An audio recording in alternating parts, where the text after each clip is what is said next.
নমস্কার, রায়বাড়ি রান্না চ্যানেলে সকলকে স্বাগত। আজকের রেসিপি পটল সর্ষে। দেখুন, পটল আমরা অনেকভাবেই কিন্তু বানাই। আজকে দেখুন আমি একটু হাটকে বানাবো। এখানে আমি 250 পটল নিয়েছি। খুব ভালো করে পটলটাকে প্রথমে ধুয়ে নিয়েছি। এবারে একটু মাঝে মাঝে শুধু খোসাটা ছাড়িয়ে দেবো। পুরোর খোসা কিন্তু ছাড়াবেন না পটলের। এভাবে দেখুন আমি মাঝখানে মাঝখানে খোসা রেখে কেটেছি।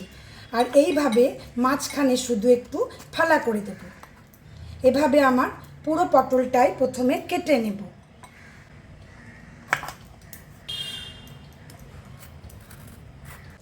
পটলটাকে দেখুন আমি এরকম আর্ধেক আর্ধেক করে কেটে নিলাম। কি নেব রান্না করতে একটু দেখিয়ে দিই চটপট। জিরে ফোড়নে দেব। আর এখানে দেখুন মাস্টার সস আছে। যেহেতু আমার সর্ষে পটল, সর্ষেটা আমি মাস্টার সস দিয়েই করব। আর এটা আমার আমচুর গুঁড়ো আছে, অল্প একটু লাগবে। এটা টমেটো আছে আর শুকনো লঙ্কা, দুটো শুকনো লঙ্কা আর একটা গোটা টমেটোকে আমি এভাবে পেস্ট করে নিয়েছি। কেমন এটুকু দিয়ে বানাবো আজকে রেসিপিটা। শুধু নুন হলুদ আর একটু মিষ্টি জিনিস জাগারি পাউডার দেব। চলুন তাহলে গ্যাসে যাই, রান্নাটা আমরা বসাই। আজকে রান্নাটা আমি সর্ষের তেল দিয়ে করব। কড়াইটা গরম হয়ে গেছে।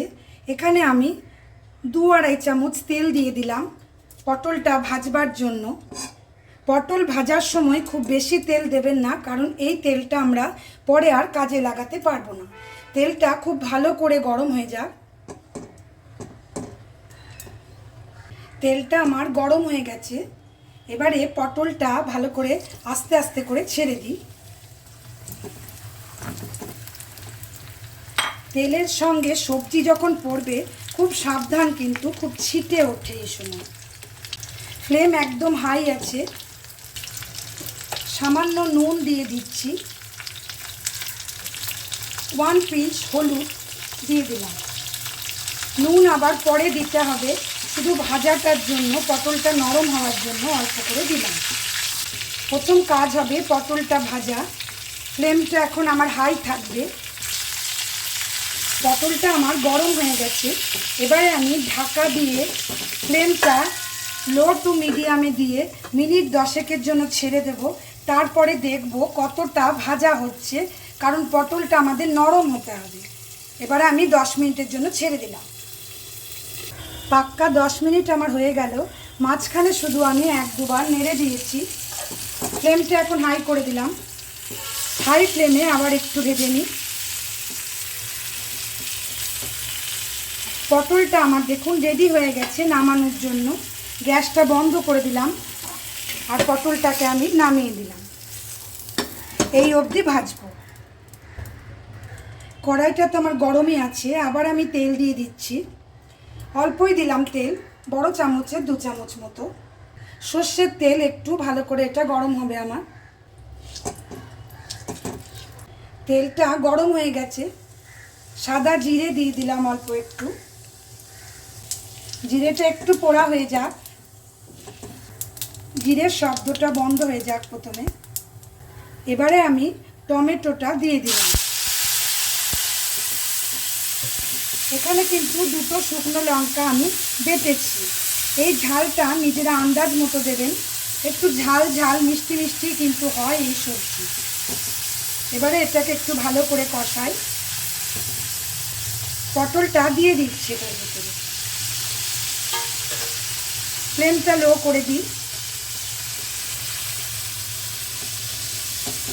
নুনটা একটু দেখে দেবেন, একবার আমার দেওয়া আছে।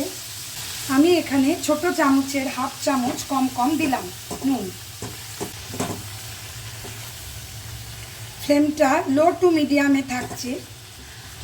আবার ঢাকা দিয়ে দিচ্ছি মিনিট 5 জন্য, একদম লো করে দিয়ে। 5 মিনিট আমার হয়ে গেল। ঢাকাটা তুলে দিলাম। ফ্লেমটা হাই করে দিলাম। পটলটা সিদ্ধও হয়ে গেছে, ভাজাও হয়ে গেছে, আবার মশলাটা ঢুকেও গেছে দেখুন। এখন আমি 3-4টে কাঁচা লঙ্কাকে এভাবে আধখানা করে ফাটিয়ে দিয়ে দিচ্ছি। দেখতে ভালো লাগবে। আর কেউ চাইলে খাবার সময় লঙ্কাটা ভেঙেও নিতে পারবেন।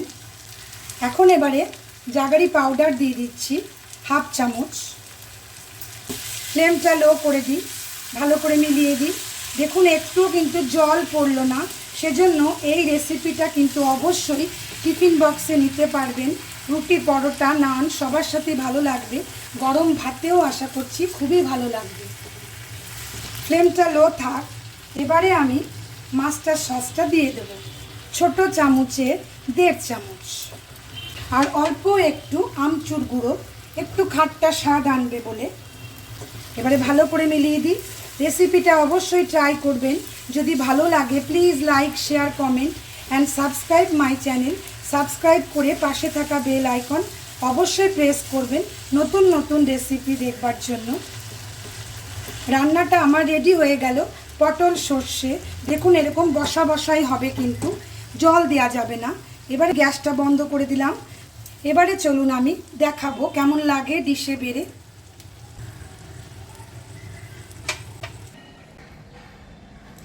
পটল সর্ষে আমার রেডি হয়ে গেল।